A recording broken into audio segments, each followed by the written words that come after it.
The history and future of money. Money makes the world turn round. Money allows people to easily trade their skills, products, and services for any other skills, products, and services they need and want. In the beginning, everyone was their own bank. Everyone had their own money, which was freely available to the person, but very rare to everyone else. Your money, called barter money, was the services or products you offered for trade. This barter system worked as long as you were able to find people who had what you needed or wanted, and who needed and wanted what you had to trade. Without a computer social network, it was very difficult to find the right people to trade with. So people made products mainly only for their own needs and wants. Some smart people invented a universal barter money that was so attractive to so many people that it was widely accepted by most. This new money allowed freedom of trade for all, as if the people had a computer network to instantly find someone to trade with. This freedom led to advancements in society unachievable otherwise. But this new money ended up to be too attractive for its own good. People started to hoard it. There were no limits set to its accumulation, eventually leading to few people accumulating all the wealth of the rest. Without such limits, the system is unsustainable, leading to one person with everything and everyone else with nothing. At present, the top 5% hold 95% of the wealth, and the remaining 95% are left holding only 5%. Most people agree that money is the blood that nourishes a society, and that you have more freedoms and comforts with money than without. The more money you have, the more money you attract, giving you an unfair advantage that bleeds money from the many to the few, until all the money is concentrated in the few hands. No one likes to play Monopoly when all the territory is taken. There are 3 requirements to make Monopoly a fair and fun game. First, all players must start with the same amount of startup money. Second, the bank can never be short of money, and the money is available for everybody. And third, you can't make money directly with money. That means you can't sell or buy money. If you start a game with more money than the other players, you have an advantage from the start, which is unfair and does not make for a fun game.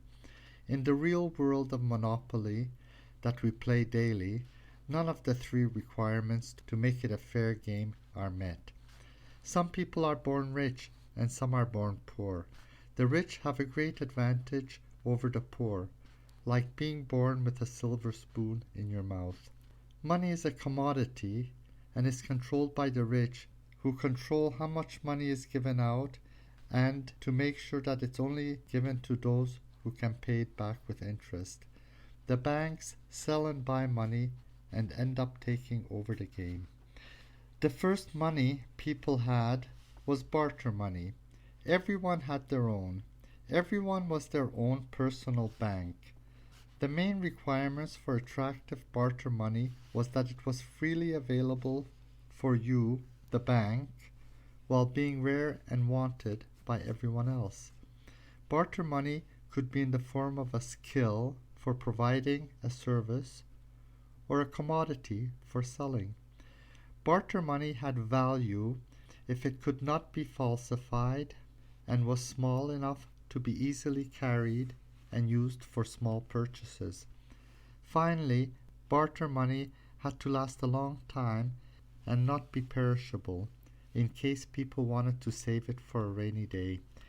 The more attractive your barter money was, the more it attracted people, and the more value it had, and the more rich you became. A few clever people who wanted to be rich and didn't have any skills services, or commodities to sell, decided to trade barter money of other people. These barter money stores were called banks. Some barter money did very well. One was seashells used in the mountain regions far from the sea. It did well until someone found where they came from, took a long trip, and came back with more than what was held by the bank. The bank lost more than half its value, and no one wanted to trade for shells anymore. This hoarding and speculating with barter money made an otherwise smooth-running market into a very unstable one. In the year 300 before Christ, the private teacher of Alexander the Great of Greece, Aristotle, claimed money should not be a commodity to be hoarded, but a law to be followed. He claimed money is a human right and should not be equaled with wealth. Money is only a measurement of the value of products and services. Wealth is an accumulation of commodities that money buys. Accumulating money keeps money out of circulation and blocks its flow through society. But banks grew and expanded and became very wealthy. Money stayed a commodity, banks became centralized, and money trading was the most profitable business. The wealthier the banks got, the greedier they got. Greed drove people to hoard more and more money, and the rich kept getting richer, and the poor kept getting poorer. 250 years ago, when theories of the survival of the fittest were formulated and freedom from landlords was speculated, Adam Smith proposed a free market economy which was adopted by governments all over the world. He claimed human motives were mainly selfishness and greed, and that competition in the free market puts checks and balances to this greed like an invisible hand of God. This law of supply and demand and free competition prevented an otherwise unsustainable situation from occurring where one person ends up with all of the wealth. So he claimed. The most successful money accepted worldwide was stamped gold pieces. When gold became too hard to find for banks, they used their power to convince the world markets to change from stamped pieces of gold to stamped pieces of paper with the fine print redeemable for gold.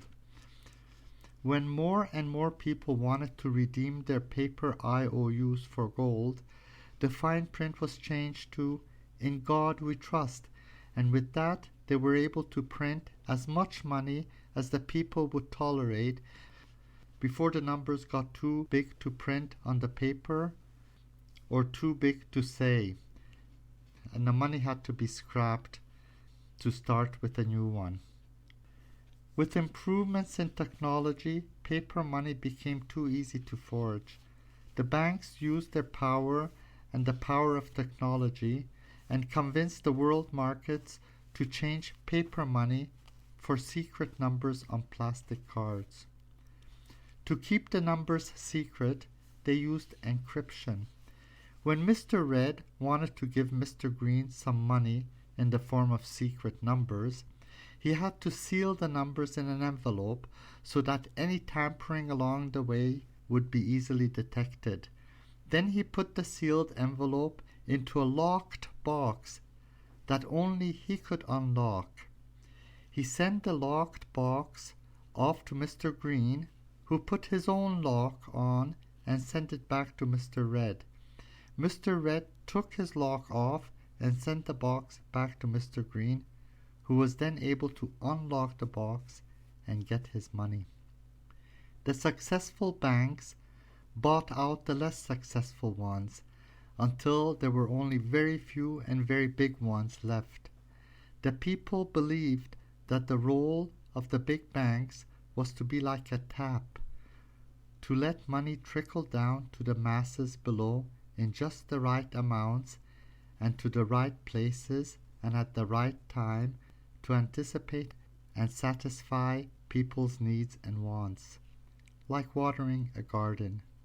Banks were to keep the economy smoothly growing in step with the number of people playing. Money flowed down to the governments in loans so that governments could buy services and infrastructure needed by their citizens. It flowed down to drive the raw materials and essential services industries. Some of the money stayed to make a few people very rich. The rest dripped down to pay salaries and to pay the businesses needed to run the mines, roads, hospitals, and schools. The businesses kept some of it and paid out the rest in form of salaries to the workers, the mass consumers at the bottom of the pile. But greed caused banks to hoard money until the bursting point, knowing they would always be repaired by government bailouts when they burst, as they were considered too important to fail.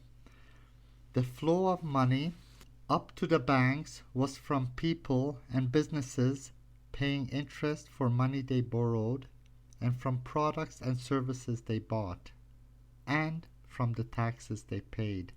And the banks got even more money for printing money to pay for all the destruction during wars and the rebuilding after them.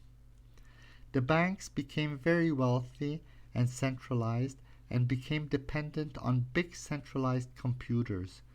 When the World Computer Network got infected with a virus that irreversibly erased all banking information and records, and that compromised records going back a few years, it in effect killed the banks. All finance grounded to a halt, bringing down the manufacturing and energy industries with it. Factories were abandoned.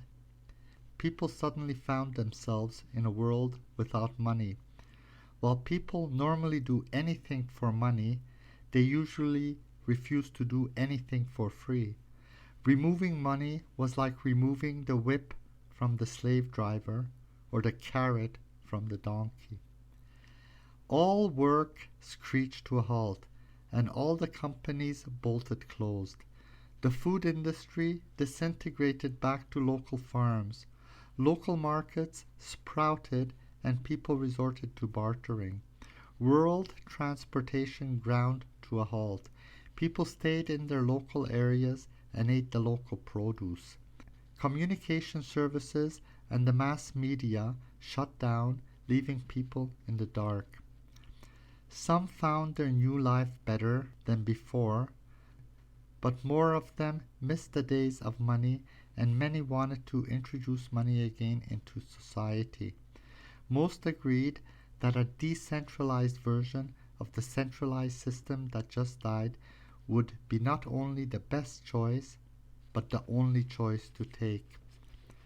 A device that measured mental exertion and physical exertion required to do a series of tasks was developed. The device allowed money to be paid to your account. The amount was mainly dependent on your exertion to do the task paid for. It was a decentralized peer-to-peer just-in-time system that coupled employers with employees, skills with jobs, and wants with needs. It issued just enough money at just the right time and place to just the right people to ensure smooth flow of the economy and to ensure just-in-time education and care for the people. Computers, their networks, and other advances in technology made it possible to return to the decentralized barter money system that allowed for a system where each person issued their own barter money when and where they chose to. Each person was given, on his day of birth, an amount of money to ensure basic needs for his lifetime. This was in the form of a computer chip that was embedded into the body which acted like a bank account and allowed salary and payments to be managed. This allowed people to earn additional funds to the basic amounts they were born with.